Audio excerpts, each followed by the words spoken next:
Hoy vamos a dialogar con Alberto Fernández. Alberto Fernández fue jefe de gabinete durante toda la gestión de Néstor Kirchner y acompañó a Cristina Fernández hasta el 2008. Renunció al gobierno de Cristina Fernández de Kirchner en el 2008, luego de la crisis mantenida con un sector del campo, a partir de la resolución 125. Su mirada crítica sobre los últimos tramos de los gobiernos populares en América Latina nos invitan a reflexionar sobre la agenda pendiente de transformación de nuestros países. Los invito a ver Latinoamérica Piensa para sumar una mirada crítica a los procesos políticos que transitan nuestro continente. En esta parte del planeta todavía existe el hombre que se sienten hermanos de sus vecinos de hoy y de siempre.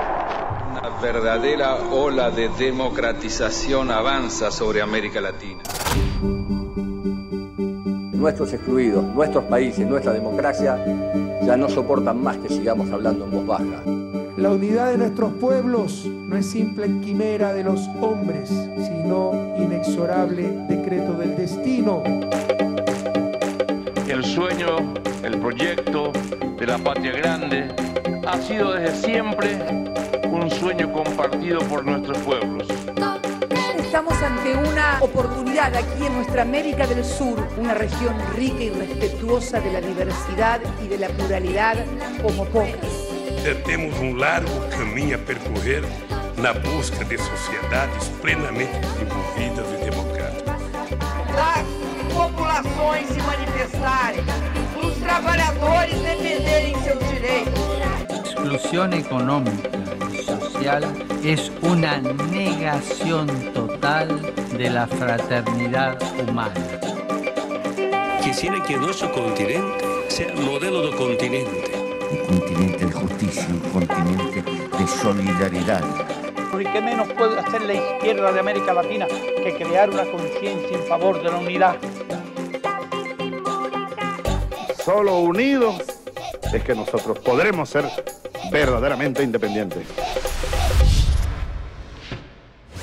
Nadie puede quedarse quieto ante el riesgo de un gobierno y lo único que quiere es profundizar la enorme desigualdad que hoy tenemos. Esto fue el vicegobernador. Alberto Fernández es abogado, tiene 58 años y hoy es jefe de campaña de Florencio Randazzo, candidato a senador por la provincia de Buenos Aires. Pero sus experiencias más notorias tuvieron lugar durante los años de mandatos kirchneristas, en los que se desempeñó como jefe de gabinete de los gobiernos de Néstor y Cristina Kirchner. Su vínculo con el Frente para la Victoria culminó en junio del 2008, cuando decidió renunciar a su cargo durante el primer mandato de la expresidenta Kirchner, luego del conflicto con el sector agropecuario a partir del debate de la resolución 125. Pese a su gran admiración por Néstor Kirchner, Alberto Fernández se muestra más distante de la gestión de Cristina, aunque más allá de sus diferencias con la exmandataria, también se permite reconocer los avances de ambos gobiernos progresistas, de los cuales él fue una de sus principales figuras. Las coincidencias y diferencias que el ex jefe de gabinete tiene con las gestiones kirchneristas invitan a pensar y replantear qué es lo que se hizo bien y lo que se podría haber mejorado durante aquellos años de bonanza en nuestro país. Alberto Fernández nos abre la puerta de su casa para que juntos analicemos cómo fueron aquellos años de transformaciones progresistas en la región en los que su participación fue clave para la Argentina. Los limitantes que atraviesa América Latina, que te tuvo a vos como actor central, como el jefe de gabinete que más tiempo ocupó ese cargo desde que se creó a partir de la reforma del 94. ¿Cuáles fueron esos principales problemas que atravesó la Argentina cuando ustedes hicieron cargo del gobierno en el 25 de mayo del 2003? No, nosotros teníamos una situación social hipercrítica. El día que nosotros asumimos había 80.000 personas en las calles reclamando cosas. Piquetes en diferentes lugares del país. Bueno, nosotros estábamos muy seguros de lo que teníamos que hacer, francamente. Sabíamos que teníamos que recuperar la economía, sabíamos a quiénes representábamos y qué derechos debíamos defender, sabíamos que teníamos que ir con mucho cuidado porque la verdad no teníamos las mejores armas para dar esa pelea, pero nosotros nos habíamos fijado 5, si no me olvido, 5 reglas que respetamos. superávit fiscal, superávit comercial, desendeudamiento, acumulación de reservas, y la quinta, si no me equivoco, era la industrialización como objetivo. Y nosotros todo lo que hacíamos, lo hacíamos respetando esas 5 reglas. No se puede recurrir al ajuste ni incrementar el endeudamiento. No se puede volver a pagar deuda a costa del hambre y la exclusión de los argentinos, generando más pobreza y aumentando la conflictividad social. Podemos decir que llevamos adelante la negociación de la deuda privada, que por primera vez hizo ahorrar dinero a los argentinos con dignidad y sin claudicación, ahorrando 70.000 millones de dólares que ya no salen de los bolsillos argentinos para seguir pagando esa deuda tan cuestionada. Recuperamos nuestra soberanía, recuperamos nuestra dignidad, y el Fondo Monetario Internacional no viene más a conducir los destinos de la economía de la patria como lo hizo durante tanto tiempo. ¿Y cómo fue el proceso de renegociación de la deuda? ¿No? Que como vos anunciabas hoy, mucho se pensaba que se iba a fracasar. ¿Qué presiones se recibían de distintos actores? No, y bueno, nosotros teníamos las presiones que siempre se tienen, ¿no? Yo en esto también trato de desmitificar. Cuando vos te toca estar en un gobierno, vos ya sabés cómo va a actuar el fondo, cómo van a actuar los banqueros, cómo van a actuar los empresarios, cómo van a actuar la gente del campo, ya lo sabés. Por eso esto de que Macri diga, ay, no, yo esperaba que la gente del campo me responda de otro modo. Macri, ¿de qué hablas? Si llegás al poder, sabés con qué te enfrentás, ¿no? Yo siempre digo que ahí tuvimos algunas ventajas importantes, ¿no? Primero, un economista de la talla de Labaña. Labaña fue un hombre importantísimo en nuestros primeros años, importantísimo. ¿Y por qué se fue Labaña, si vos eras jefe de gabinete? Porque tuvo diferencias con Kirchner, objetivamente es eso lo que pasó. Y Néstor un día le pidió la renuncia. Pero fue un hombre muy valioso. Y tuvo, por sobre todas las cosas, un actor enorme, central, imprescindible, que fue Kirchner. Que fue el que dijo, la quitas del 75%, no voy a bajar de eso, vayan y discutan, pero no hay más solución que esta. Y cuando todos en Argentina, los SPER, los del SEMA, Carrió, decían, todo es un disparate, nadie va a aceptar una oferta con una quita del 75%, nos desayunamos un día que el 85% había aceptado. Entonces, y después, en época de Cristina, eso se amplió hasta el 90% más o menos. Fue una de las cosas más exitosas que se hicieron. No se hubiera podido haber hecho sin la decisión de Kirchner. El último año de Alberto Fernández en el gobierno se vio signado por el fuerte conflicto que sostuvo la administración de Cristina Fernández de Kirchner con parte del sector agropecuario por el intento de establecer retenciones móviles y compensaciones a pequeños productores. ¿Cómo se soluciona este conflicto? O que vuelvan las retenciones a como estaba y que dejen vivir al campo, y si no, que se vayan. No aguantar más de lo que está pasando. Es algo increíble. Es increíble que no escuchen al pueblo. La propuesta fue resistida por 4 organizaciones patronales del sector empresario de la producción agroganadera: la Sociedad Rural Argentina, Confederaciones Rurales Argentinas, Coninagro y la Federación Agraria Argentina, que decidieron resistir la resolución del entonces ministro de Economía, Martín Lustó. Queremos un país para todos. Estamos a favor del gobierno y somos vecinos del barrio. El debate al proyecto oficialista escaló a una fuerte repercusión mediática y social. El país estaba paralizado. A medida que pasaban los días, crecía la tensión. El paro agropecuario, con bloqueo de rutas en varias regiones, y el lockout patronal presionaban al gobierno. ¡Vamos a prender fuego al país! La respuesta, grandes movilizaciones en las plazas en apoyo al gobierno de Cristina Fernández de Kirchner. Los bloqueos de las rutas agravaron la situación y el abastecimiento de las principales ciudades. El conflicto se extendió por 127 días. El proceso tuvo una alta politización y el gobierno denunció que la oposición buscaba desestabilizar la institucionalidad de su gestión, por lo que la presidenta Kirchner decidió enviar al Congreso un proyecto para que el Poder Legislativo sea el que resuelva la situación.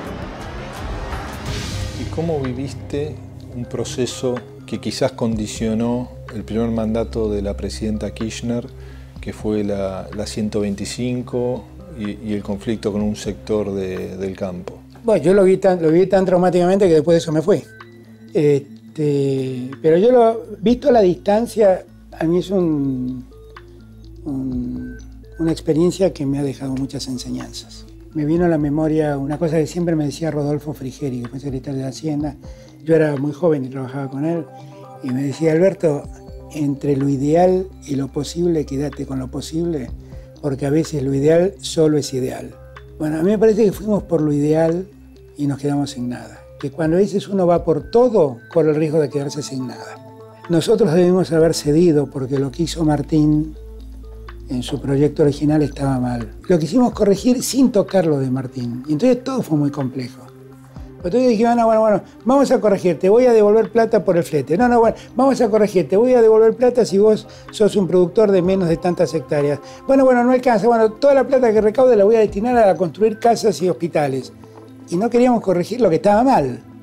Luego de que el proyecto de ley vinculado a las retenciones móviles fuera aprobado por la Cámara de Diputados, la iniciativa tuvo una votación empatada en el Senado, razón por la cual debió desempatar el vicepresidente de la Nación, Julio Cobos, quien lo hizo de forma no positiva en la madrugada del 17 de julio de 2008, luego de más de 17 horas de sesión. Que la historia me juzgue. Pido perdón si me equivoco. Mi voto no es positivo. Votos en contra. El resultado es por todos conocido. Nos pusimos tosudos en esa lógica y perdimos la votación en el Congreso, con un voto muy cuestionable de Cobos. Al día siguiente, la presidenta ordenó dejar sin efecto la resolución 125.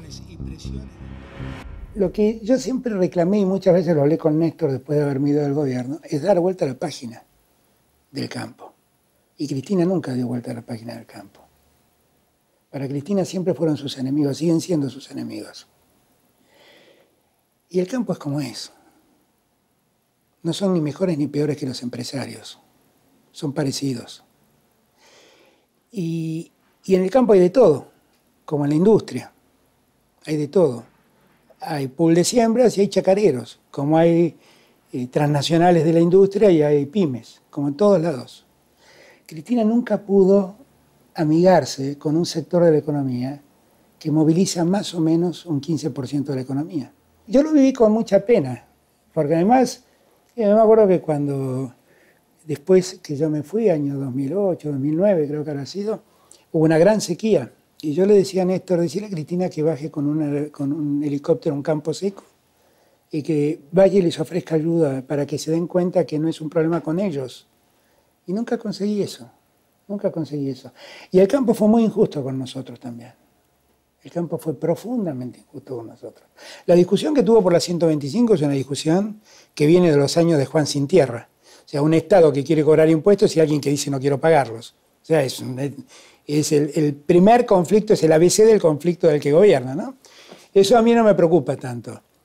Pero el campo, nosotros paramos 40.000 juicios hipotecarios cuando llegamos. Estaban todos hipotecados al borde del remate. Yo llamaba por teléfono parando remates de campos.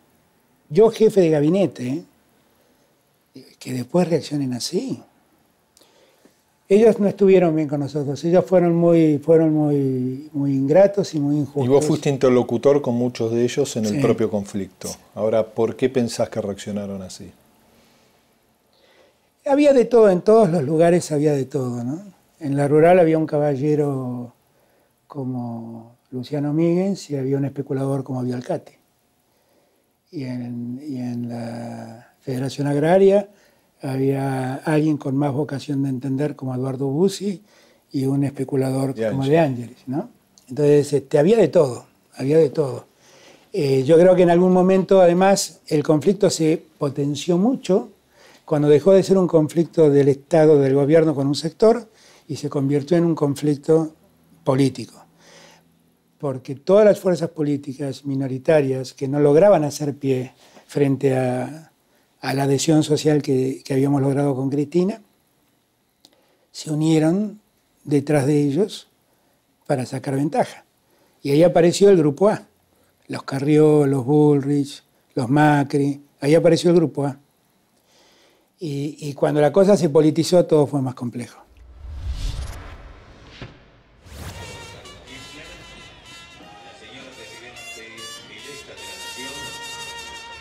Yo, Cristina Fernández de Kirchner, juro por Dios, la patria y sobre los santos evangelios desempeñar con lealtad y patriotismo el cargo de Presidenta de la Nación y observar y hacer observar fielmente la Constitución de la Nación Argentina. Si así no lo hiciere, que Dios y la patria me lo demanden.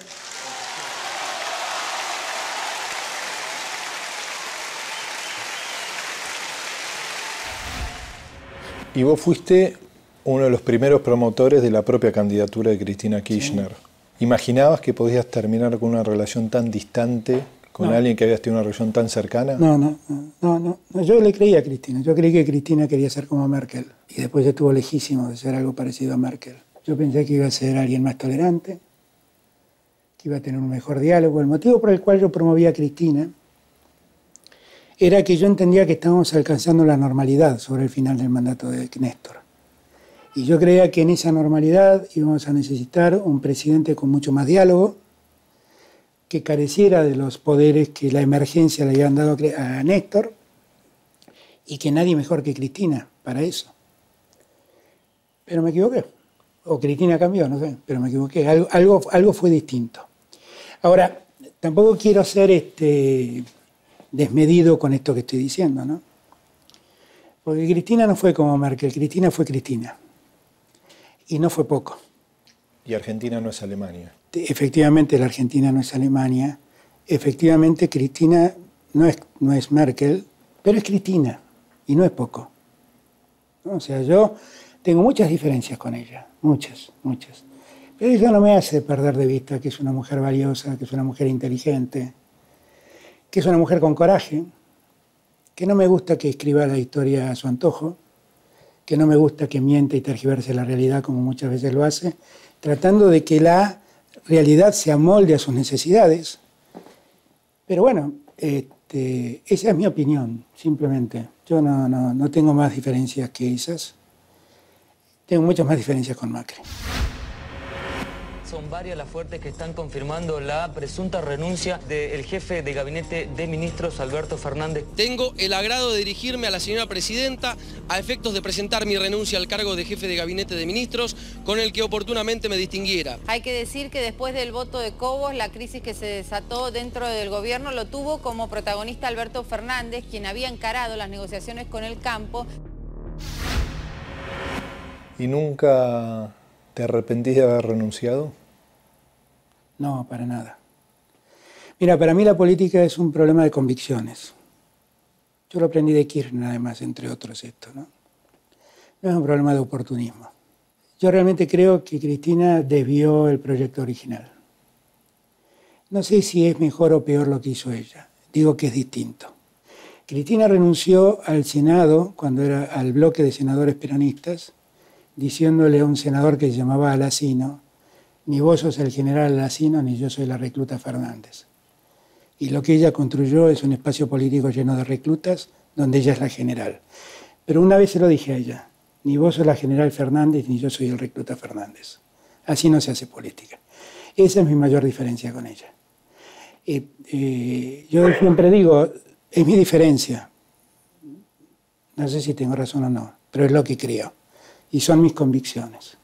De haber renunciado, no tengo ninguna duda que hice lo correcto, porque el haberme quedado me hubiera convertido en un obediente más.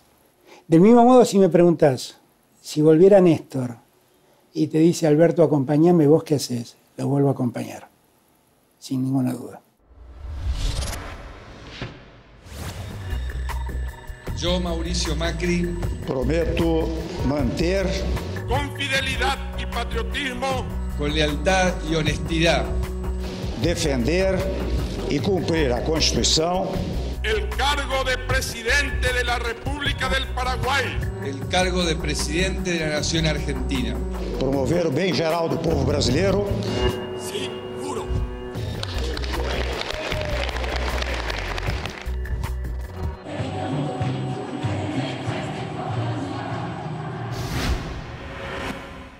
¿Cómo ves América Latina hoy? ¿Estamos frente a un repliegue temporal de los procesos progresistas o América Latina se encuentra frente a un fin de ciclo de estos gobiernos de carácter popular? Yo no siento que haya tal repliegue. Lo que sí creo es que hay como una suerte de revisión social de lo que significaron estas décadas de progresismo. Y yo ahí creo que debemos tener una mirada muy crítica, porque el progresismo, salvo en contados lugares, no alteró sustancialmente la lógica económica del continente. El único país del continente que efectivamente ha cambiado estructuralmente su economía y ha mejorado sustancialmente para el futuro la vida de sus ciudadanos es Bolivia. Yo creo que la gran deuda que nosotros tenemos como fuerzas progresistas es precisamente que no hemos sido capaces de cambiar las lógicas estructurales de nuestras economías y de nuestras sociedades. En momentos donde, como vos planteás, el precio de los commodities eran muy favorables. Era muy favorable y daba una balanza comercial también muy favorable. Alta, muy a favor. Y donde todos casi siempre tuvimos superávit fiscal y estábamos en condiciones fiscales muy holgadas. Ahora, le ha sido muy difícil, en línea con lo que vos planteás, la ruptura a los gobiernos de corte popular progresista de modelos extractivistas. ¿Cómo se logra el progresismo relacionar con un sector del capital para que realmente sea uno de los pilares del desarrollo de nuestros países? Vos que fuiste un actor central durante los primeros 5 años del gobierno de Néstor y Cristina. A mí me parece que hay un problema cultural de nuestro empresariado que, como consecuencia de lo que ha sido el Estado en muchos años, cree que el secreto es ver qué ventajas sacan del Estado y no qué le pueden dar a una sociedad. Ahora, también es cierto, para no cargar todas las culpas en el empresariado, aunque comparto en gran medida lo que decís, que nosotros tuvimos oportunidad de hacer otras cosas y no las hicimos. Digo yo, cuando China crecía a 8 puntos por año y nos reclamaba a nosotros soja, a Brasil hierro y a Chile cobre, ¿por qué no aprovechamos ese momento para agregar valor al hierro que podíamos sacar porque teníamos demanda, a la soja que podíamos producir o al cobre que podíamos extraer? ¿Por qué no le agregamos valor? Eso es culpa nuestra. Porque ahí no hubo políticas activas para eso. Ahí lo que hicimos fue descansar en que teníamos una suerte de vaca atada que nos daba leche. Y eso fue un error nuestro, sin ninguna duda. Yo no cargo tanto las culpas en Néstor ahí, porque la verdad es que Néstor recibió una economía diezmada. A duras penas si podíamos ponerla en pie. Ahora, Cristina tuvo mejores condiciones y no las aprovechó. Cristina tal vez dedicó su tiempo de gobierno a cosas, algunas de las cuales fueron muy valiosas en materia progresista, pero que no tienen que ver con lo económico, ¿no? Que también sirven para cambiar estructuras sociales, como la ampliación de derechos, ¿no? Yo no tengo ninguna duda que el primer gobierno de Cristina es el gobierno más progresista que la democracia ha conocido. Es el gobierno de la asignación universal por hijo, del matrimonio igualitario, de la identidad de género, de la muerte digna, del voto joven, del nuevo Código Civil. La verdad, impresionante, impresionante. Pero eso no estuvo acompañado de una buena gestión económica. Por ahí se hizo todo lo que se pudo y no alcanzó. Porque ahí quiero ser también generoso en el análisis. Por ahí Cristina lo intentó y en un contexto de inflación y de déficit fiscal más no pudo. Pero yo creo que debimos haber hecho algo más, preservando el superávit fiscal y preservando la inflación. Durante los gobiernos de Néstor y Cristina Kirchner, Alberto Fernández tuvo una participación central como jefe de gabinete.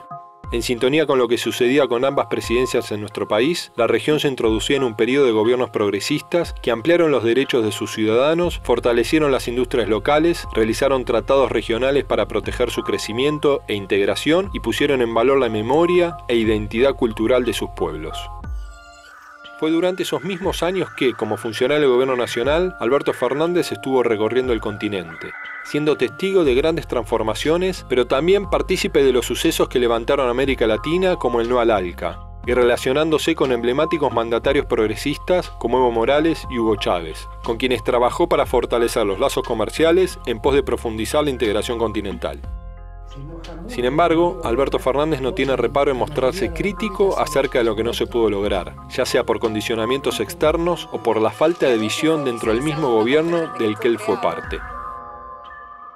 Muchas veces, para lograr las transformaciones profundas, implica repensar las regulaciones, repensar el vínculo entre los distintos actores sociales, y vemos que en América Latina, para no decir en el mundo, se producen procesos de polarización, ¿no? Si uno analiza lo que fue el proceso electoral de Ecuador, ¿no? Una economía dolarizada, una economía que sufrió los embates de la pérdida del precio del petróleo, ¿no? Que tuvo un terremoto tan brutal, implicó una pérdida de casi 20 puntos porcentuales entre la reelección de Correa y el triunfo tan ajustado de Lenín Moreno, ¿no? La propia derrota del candidato Scioli en la Argentina, o la derrota en el referéndum que tuvo el propio Evo Morales con esa profunda transformación que ha vivido Bolivia. ¿Cuál es el límite de la conflictividad con los actores sociales que muchas veces, ¿no?, propios del sector del capital, ¿no?, pregonan realidades de democracias de baja intensidad para maximizar sus oportunidades? Yo no tengo una visión tan maniquea, te digo francamente, de la situación.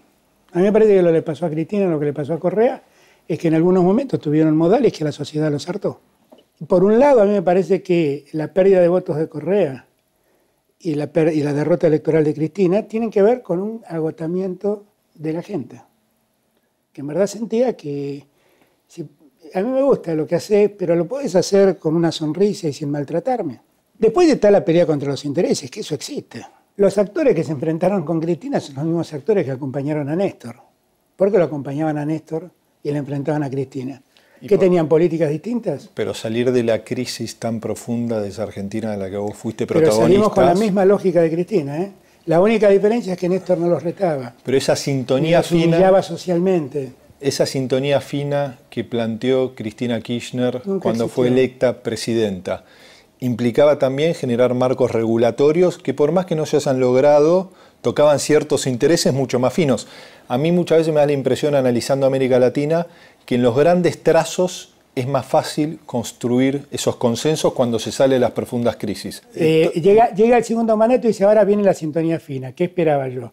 Que iba a resolver el déficit fiscal, que iba a resolver el problema inflacionario y que se iba a preocupar porque los dólares se dejen de ir de la Argentina. Ya se le habían ido 80.000 millones en los primeros 4 años de Cristina.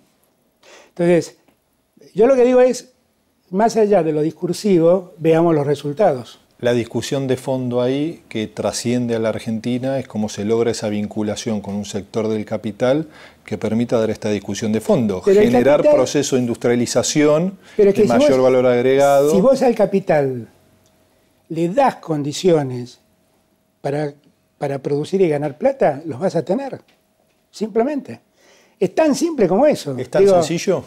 No, no dije que sea sencillo. Lo que dije es que si eso es una premisa. El capital, alguna vez lo dijo Alberdi, no tiene patria, no tiene alma tampoco. Va a donde puede ganar plata.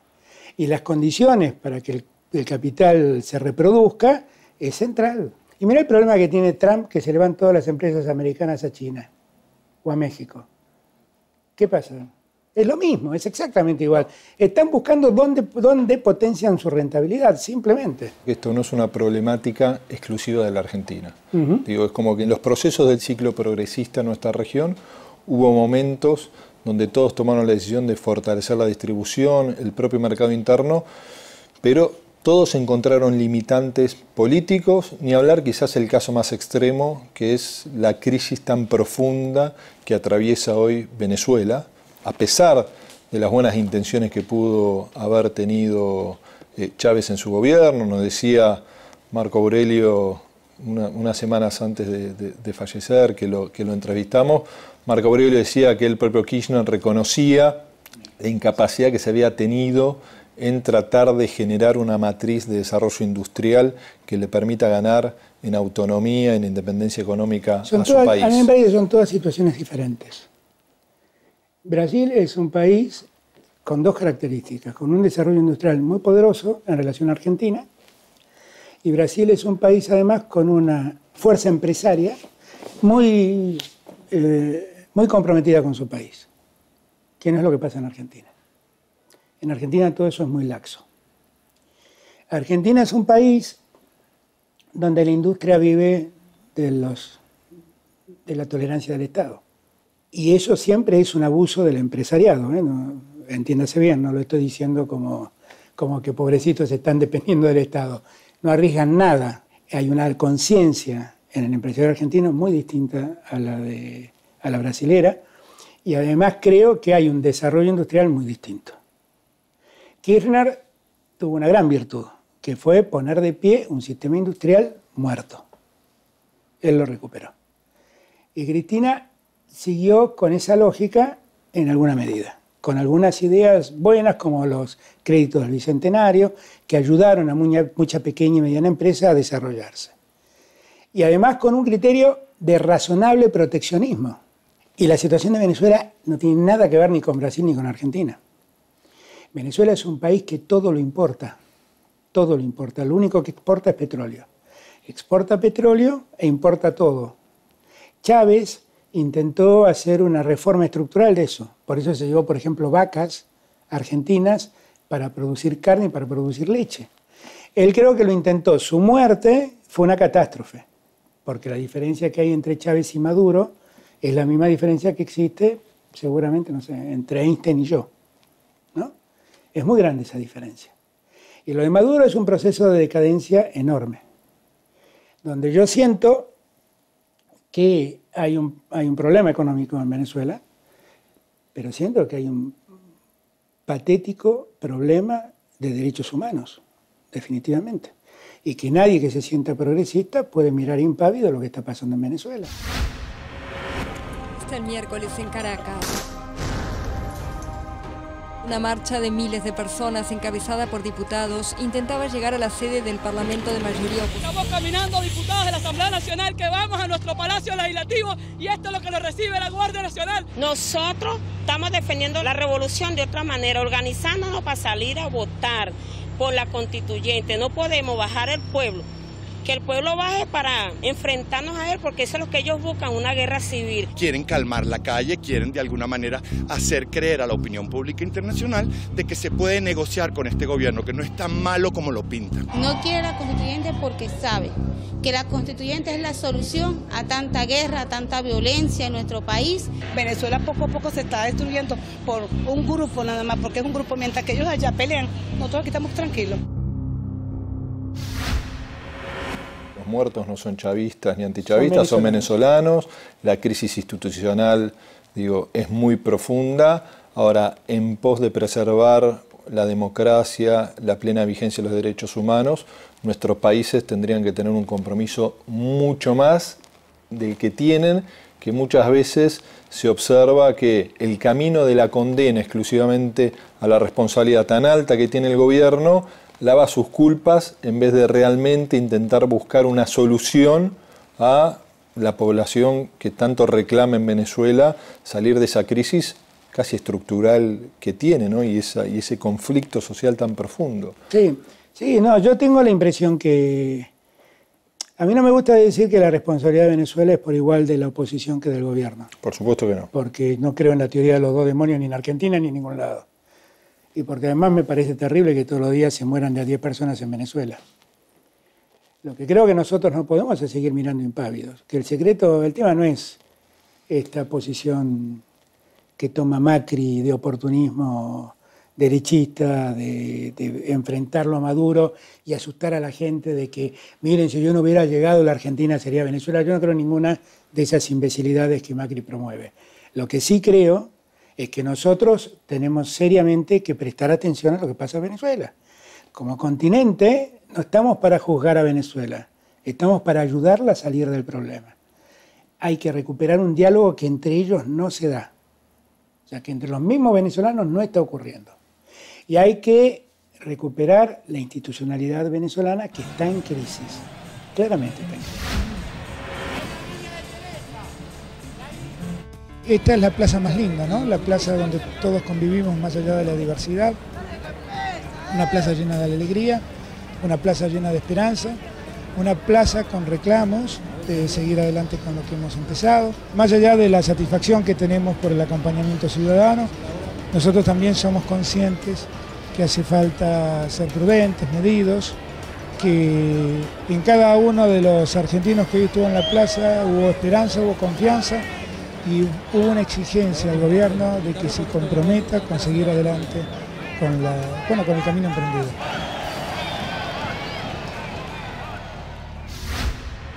¿Le ha costado a los sectores progresistas reinterpretar las nuevas demandas ciudadanas de aquellas poblaciones que han ganado un derecho económico? No lo sé. Yo lo que siento es que habría que recordar la lógica de Keynes y aplicarla a la política, ¿no? Él planteaba que en verdad lo que mueve a la economía es algo que se llama la propensión psicológica al consumo. Todos queremos consumir algo mejor, siempre. Y en esa búsqueda de lo mejor es lo que hace que la economía se mueva. Porque el consumo todos los días crece y es la propensión psicológica de cada uno. Yo me acuerdo que cuando terminamos el mandato con Néstor, un día comiendo los dos, caminando por Olivos los dos, yo le dije, mira Néstor, la verdad es que tenemos que estar muy contentos con lo que conseguimos. Yo tengo un termómetro que me dice que hemos mejorado mucho. Y me dice, ¿qué termómetro?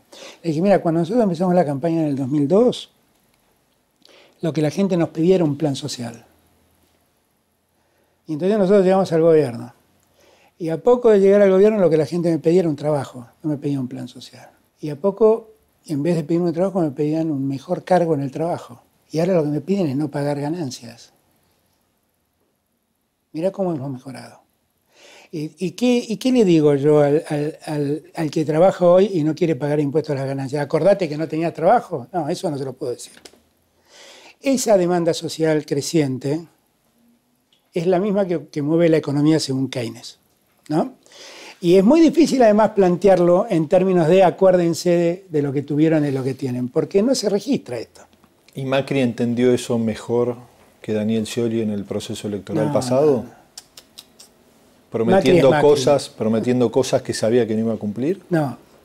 Macri carece de la ética como carece todo oportunista de la política. Y Macri en esencia es un oportunista de la política. Es el presidente elegido por los argentinos y desde ese lugar tiene mi respeto.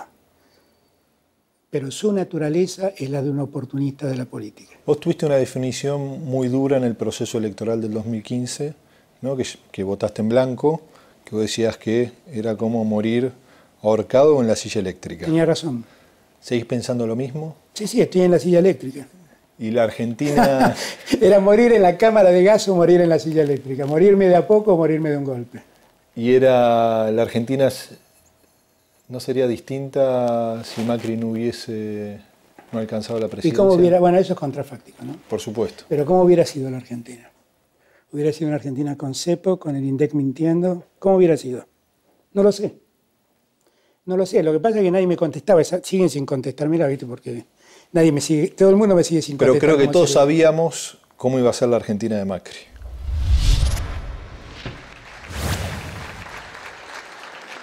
En los tiempos que vivimos, lo que más hace falta es que salgamos a las calles, que de una vez por todas nos demos cuenta que tenemos que defendernos nosotros mismos del enorme riesgo que significa que los que gobiernan, gobiernen. Porque hay muchos que la están pasando muy mal y tenemos que salir en defensa de ellos. Para eso nació el peronismo. El peronismo no nació para estar con los poderosos. El peronismo nació para ser la voz de los que no tienen voz. Todos unidos triunfaremos. No unirnos de cualquier modo, unirnos reflexivamente, pero unirnos. Porque cuando nos separamos y discutimos entre nosotros, como bien dijo el Martín Fierro, nos devoran los de afuera. Y así terminamos. Macri presidente. Pero Macri será presidente hasta que abramos los ojos de los argentinos. ¿Y qué volverías a hacer si fueses jefe de gabinete? ¿Con quién? En un gobierno progresista. ¿Cuál sería la primer medida que vos crees que necesita la Argentina para salir del estado de sazón que hoy tiene hoy? Mira, yo aprendí que la Argentina no es un país federal. Es mentira. Es un país profundamente unitario, donde Ciudad de Buenos Aires se lleva la mejor parte, y donde los 23 distritos restantes padece. ¿Cómo se resuelve eso? Hay que reformar la Constitución. Y yo soy amigo de una reforma constitucional, absolutamente. Y vos decís, ¿y qué reformarías? Mirá, lo primero que reformaría es el régimen de coparticipación. Lo pondría en la Constitución. No diría con una norma genérica, una ley dirá cómo se distribuye la coparticipación. Pondría en la Constitución lo que a cada uno le toca, con un cálculo muy definido. Hay algunas cuestiones también en Argentina que hay que revisar. La reforma del 94, que hizo de la Argentina un distrito único para elegir presidente, ha determinado que una provincia resuelva al presidente.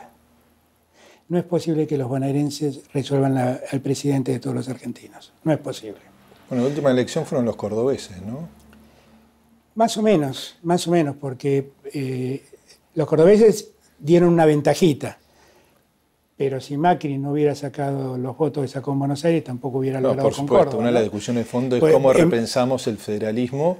Bueno, a eso voy. A mí me parece que hay que volver al colegio electoral. A mí me parece que hay que volver al colegio electoral. Yo comparto tu mirada. A mí me parece que hay que volver al colegio electoral. Hay que volver al colegio electoral porque si no, estamos fulminados. Todos los candidatos, si hoy me tocara ser candidato, lo primero que hago es ver cómo resuelvo Buenos Aires. Y me comprometería primariamente con los bonaerenses. Y en verdad, los chaqueños, los formoseños, los salteños, los jujeños, los misioneros, los correntinos, los santiagueños, los catamarqueños, los riojanos, tienen problemas mucho más agudos que los que hay acá en Buenos Aires. La otra cosa que yo creo que habría que revisar es el mandato constitucional del presidente. ¿Hacia un mandato más extenso, planteas vos? ¿O yo creo que habría que volver a la lógica de los 5 o 6 años, sin reelección. Y como tienen los chilenos, deja pasar un mandato y podés volver después, si querés. ¿Y por qué pensás vos que en los 12 años de gobierno tanto de Néstor y de Cristina Kirchner no se planteó la posibilidad de una reforma constitucional? Bueno, a mí me parece que es complejo, porque las constituciones no se pueden reformar todos los años, ¿no? Digo, finalmente nosotros tenemos una reforma constitucional de 94 que tiene poco más de 20 años, ¿no? Lo que me parece es que ya a esta altura deberíamos darnos cuenta que hay cosas que ahí no están funcionando.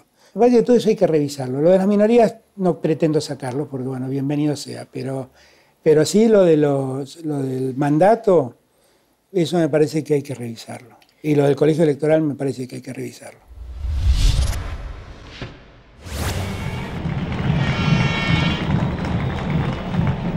Todavía recuerdo en el Congreso las palabras que dije, que le juro con emoción que traté de cumplir y trato de cumplir hora tras hora.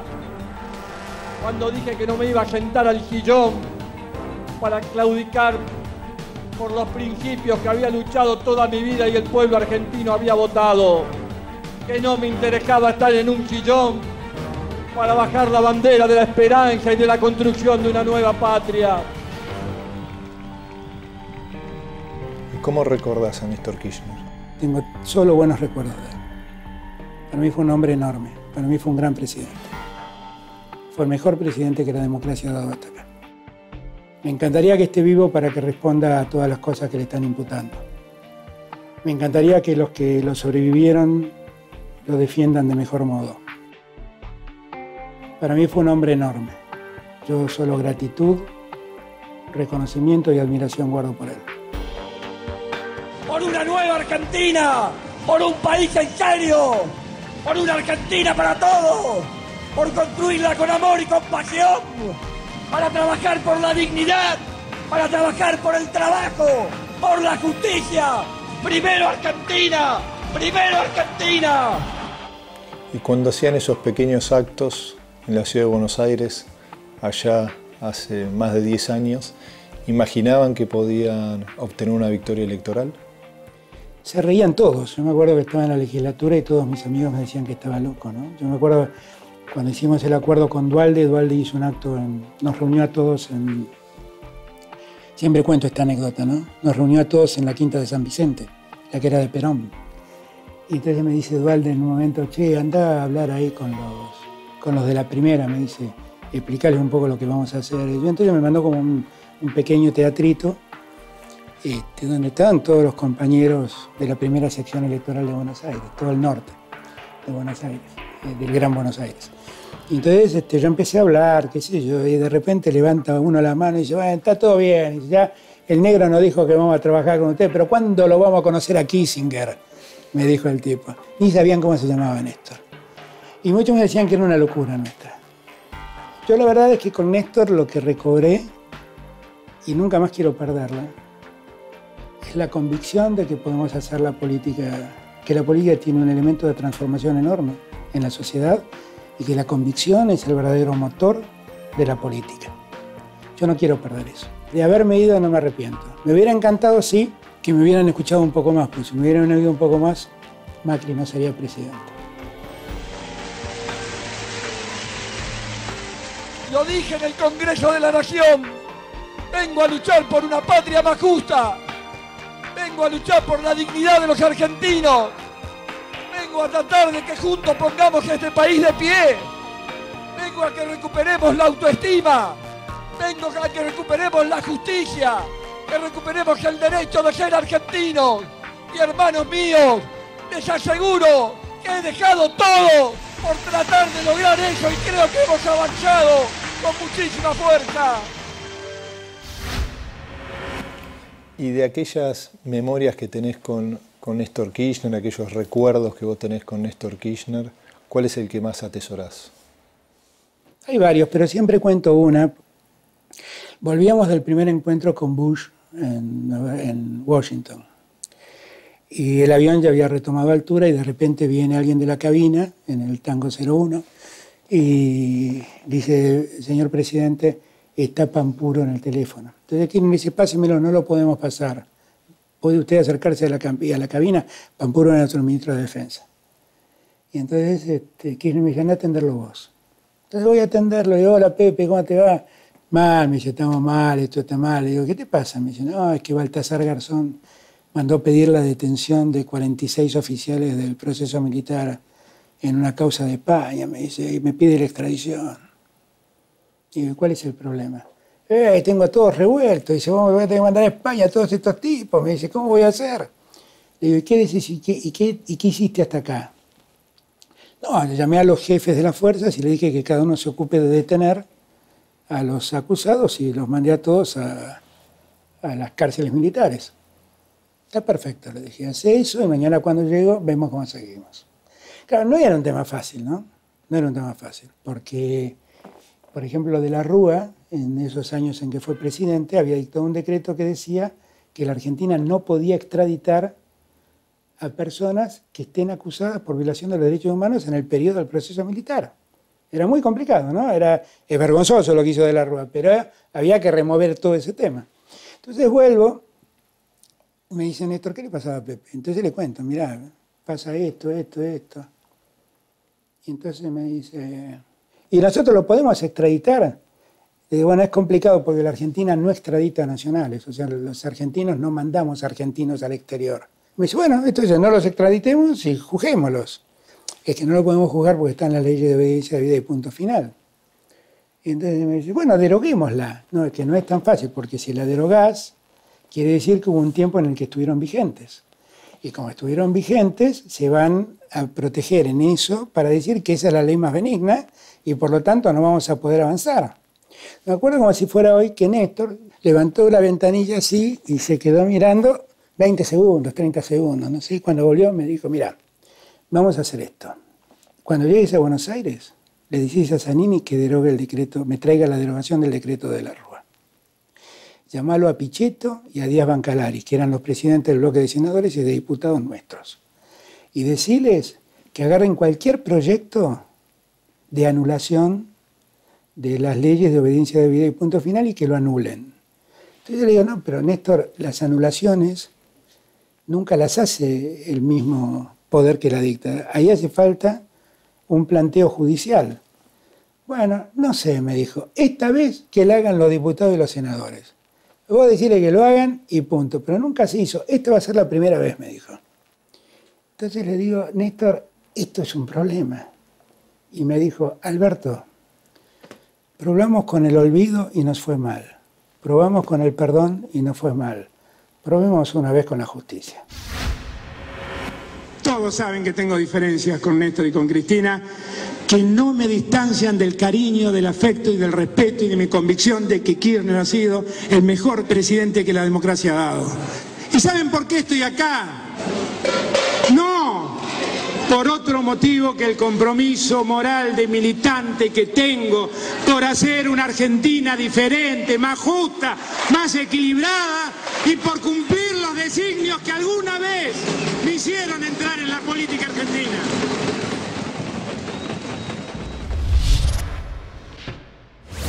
Para terminar tenemos una sección donde es muy breve, en 140 caracteres, pretendemos que sea un Alberto en 140, con preguntas breves. Respuestas breves. Respuestas breves. En la política, ¿ganaste o perdiste más amigos? Gané algunos amigos. Alberto Iribarne es mi amigo, Julio Vitovelo es mi amigo, Jorge Argüello es mi amigo, Felipe Solá es mi amigo, Florencio es mi amigo. Gané amigos, sí, gané amigos, ¿cómo que no? ¿Y perdiste amigos? No, creo que no perdí amigos, pero básicamente porque yo no...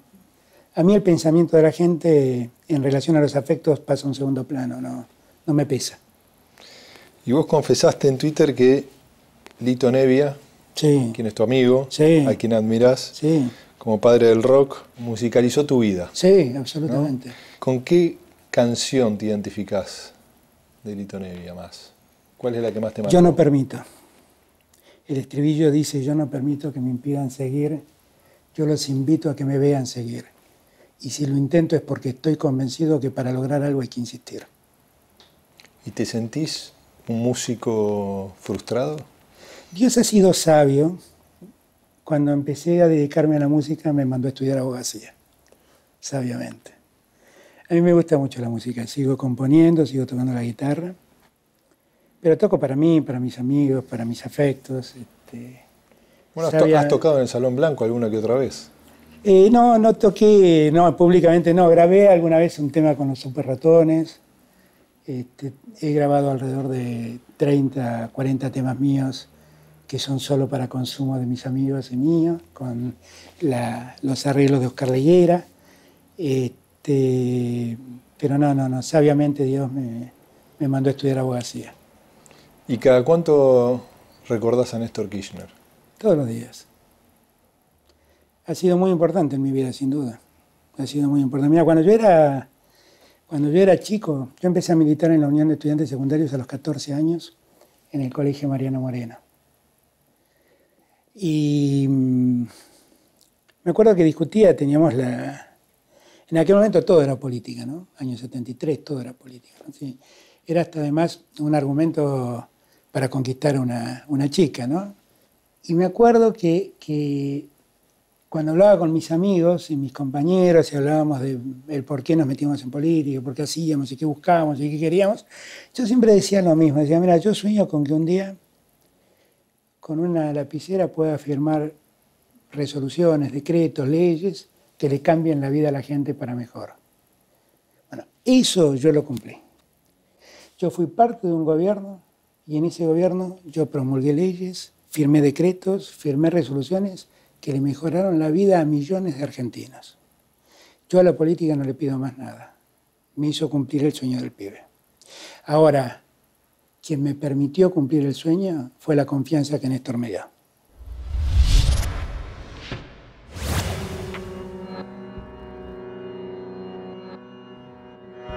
¿Cómo te imaginas la Argentina del futuro en el 2019? Difícil, muy difícil. Muy difícil. Creo que Macri está haciendo un daño enorme a la economía argentina y a la sociedad en sí.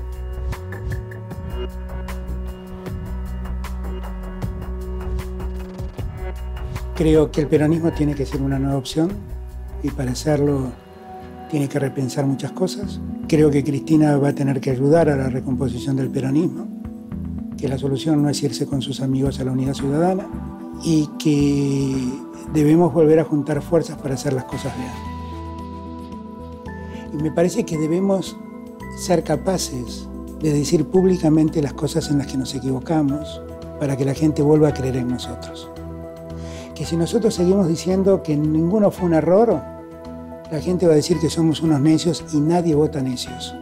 Y que si somos capaces de hacer toda esa reformulación que estoy proponiendo, podemos ofrecerle a los argentinos algo mejor en el 2019, mejor que lo que deje Macri y mejor que lo que dejó Cristina en el 2015. Bueno, muchas gracias. No, esta era la última. Esta era la última. Y para terminar, siempre hacemos una foto. Dale. Que subimos a las redes sociales del programa.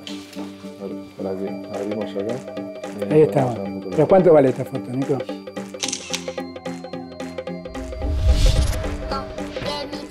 En el próximo programa dialogaremos con Rafael Bielsa, intelectual, escritor, político argentino, quien fuera el primer canciller de la gestión de Néstor Kirchner. Bielsa fue un actor central en el proceso de nacimiento de la integración latinoamericana de la mano de los gobiernos progresistas. Con él dialogaremos sobre los éxitos transitados por nuestros países, pero también reconoceremos las limitaciones que han vivido nuestros procesos de integración y de desarrollo.